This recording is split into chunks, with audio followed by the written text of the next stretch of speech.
Stellar সুন্দর গল্প। অনেক বছর আগে ইউরোপের এক বিশাল রাজ্যের একটি ছোট্ট গ্রামে স্টেলা নামের একটি মেয়ে তার সৎ মা ডায়না আর বোন জেনিফারের সাথে থাকত।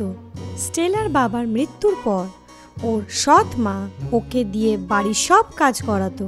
ওকে খাবারে বেশিরভাগ সময় বাসি খাওয়া দেওয়া হতো আর নিজের সৎ বোনের পুরনো কাপড় পরেই ওর দিন কাটতো। একদিন সেই রাজ্যে ঘোষণা করা হলো যে রাজকুমারের জন্য মেয়ে দেখা চলছে আর রাজা রাজ্যের সব মেয়েদেরকে নেমন্তন্ন জানিয়েছে কি তারা আসে আর উৎসবে ভাগ নেয়। স্টেলার মা ডায়না আর সৎ বোন জেনিফার এই খবর শুনে খুশিতে মেতে উঠল। মা জেনিফার, তোকে এবার তোর ওজন কম করতে হবে, আর যদি তুই চাস তোর বিয়ে রাজকুমারের সাথে হয় তাহলে তোকে তো সৌন্দর্যের ওপরে অনেক বেশি ধ্যান দিতে হবে। আরে স্টেলাটা কোথায় মরে গেল? তাড়াতাড়ি আয়। হ্যাঁ মা, আসছে। এবার থেকে জেনিফারকে তুই খাবার দিবি। প্রথমে আমাকে দেখাবি, তারপরে ওকে দিবি, বুঝলি? এর পুরো খেয়াল রাখবি, বুঝলি কি না? হ্যাঁ মা, বুঝে গেছি। রাজকুমারের উৎসবের জন্য জেনিফারকে তৈরি করতে হবে না? স্টেলা, আমাদের দুজনের জুতো নিয়ে আয়, আমাদের দুজনকে বাজারে কিছু জিনিস নিতে যেতে হবে। স্টেলা দৌড়ে যায় আর দুজনের জুতো নিয়ে আসে। দুজনে জিনিস কেনার জন্য বেরিয়ে যায়। স্টেলাও চাইতো যে সে রাজকুমারের উৎসবে যায়। মা, আমি কি উৎসবে দেখতে যেতে পারি? আমি সবার পেছনে দাঁড়িয়ে থাকবো। না না, একদমও না। আমি তোকে ওখানে নিয়েই যাব না। ওখানে যাওয়ার কথা মনেও আনবি না, বুঝেছিস? বড় এসেছে উৎসব দেখতে যাবে। দুই মা মেয়ে রাজকুমার রবার্টের উৎসবে যাওয়ার জন্যে নতুন জামা আর নতুন জিনিস কেনার জন্য বেরিয়ে পড়ল। বেচারি স্টেলা মনে মনে দুঃখী হয়ে গেল আর জানলার কাছে বসে কাঁদতে লাগলো। ওর চোখ থেকে জল টপ টপ করে পড়ে জানলার সামনে রাখা লিলি গাছের ওপরে পড়তে লাগলো। হঠাৎ একটা সুন্দর পরী ওর সামনে প্রকট হলো। কি হয়েছে মা? তুমি এত দুঃখী কেন? আপনি কে? কে আপনি? আমার নাম লিলি, আমি ফুলের পরী। বলো বলো আমায়, তুমি কাঁদছো কেন? স্টেলা লিলিকে সব কথা বলে। রাজকুমারের উৎসবে এখন শুধু এক সপ্তাহ বেঁচে আছে। আমার বোন জেনিফার ওতে অংশগ্রহণ করবে, কিন্তু আমাকে একদম নিষেধ করে দিয়েছে। স্টেলা, মা তুমি চিন্তা করো না, আমি তোমাকে তৈরি করে দেব। কিন্তু পরী রানী, আমার কাছে তো ভালো কাপড়ই নেই। যখন ওখানে সব লোকেরা আমাকে দেখবে তো আমার সাজগোজ জামা কাপড় দেখে আমাকে হাসবে।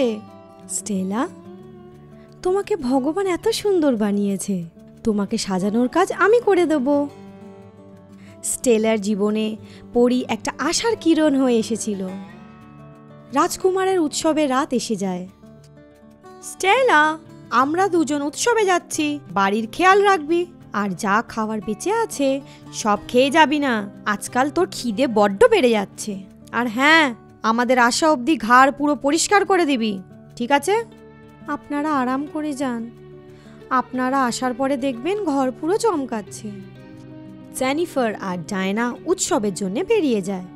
স্টেলা দৌড়ে গিয়ে ফুলের কাছে গিয়ে ওতে কিছু জল ছেটা দেয়। লিলি পরী আবার প্রকট হয়। স্টেলা, তোমাকে কি সুন্দর দেখাচ্ছে। সারাদিন এত কাজ করার পরেও তোমাকে পুরোপুরি সুস্থ দেখাচ্ছে।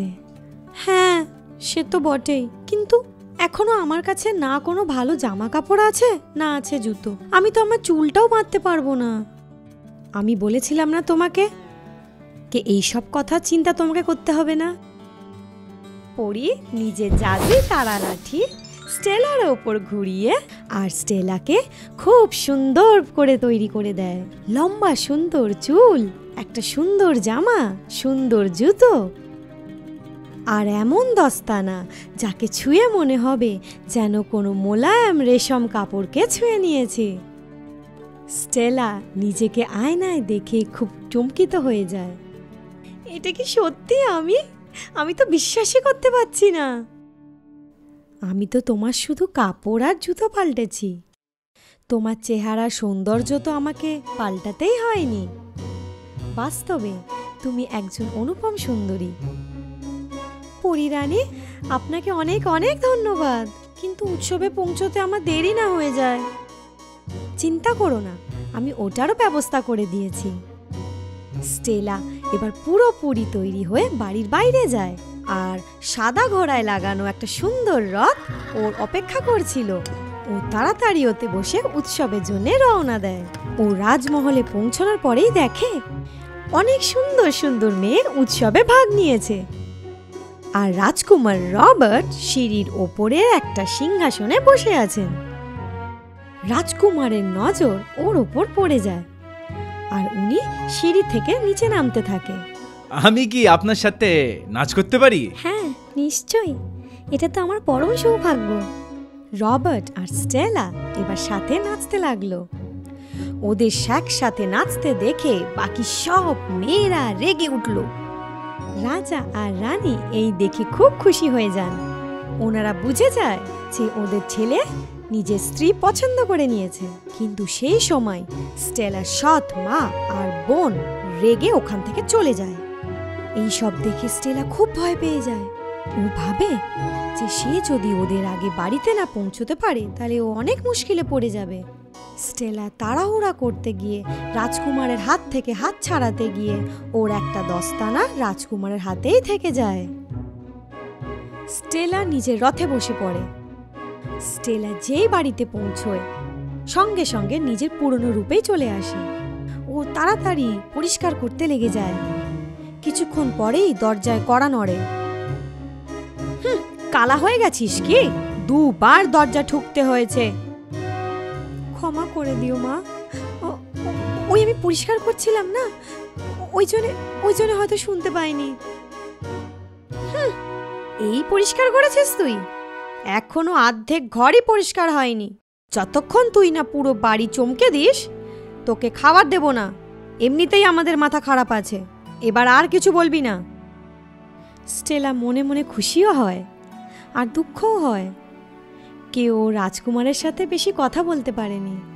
পরের দিন ঘোষণা করা হলো যে রাজকুমার সেই মেয়েটার সাথে দেখা করতে চায় যার কাছে দ্বিতীয় দস্তানা পাওয়া যাবে। স্টেলা আবার ফুলের ওপর কিছু জল ছিটিয়ে দেয় আর পরীকে সব কথা বলে। ব্যাস এইটুকুনি কথা। এরপর যখন যাবে তখন রাজকুমারকে নিজের বানিয়েই আসবে। পরী নিজের জাদু আবার চালায় আর স্টেলাকে সেই রূপে আবার নিয়ে আসে। স্টেলা নিজের ঘোড়া গাড়িতে বসে যায়। ওর মা ডায়না আর জেনিফারও লুকিয়ে সেই গাড়ির পেছনে বসে যায়। ওরা তিনজন রাজমহলে পৌঁছে যায়। রাজকুমার যেই স্টেলাকে এক হাতে দস্তানা পরে দেখে দৌড়ে এসে তাকে গলায় জড়িয়ে নেয় আর সঙ্গে সঙ্গে স্টেলাকে বিয়ের প্রস্তাব দেয়। এই দৃশ্য দেখে ডায়না আর জেনিফার হিংসায় জ্বলে ওঠে। স্টেলার চোখ মুখ খুশিতে ভরে ওঠে। লিলি পরি আকাশ থেকে এইসব দেখে হাসতে থাকে। এরপরে রাজকুমার রবার্ট আর স্টেলার ধুমধাম করে বিবাহ হয়ে যায় আর ওনারা সুখে জীবন কাটাতে লাগে।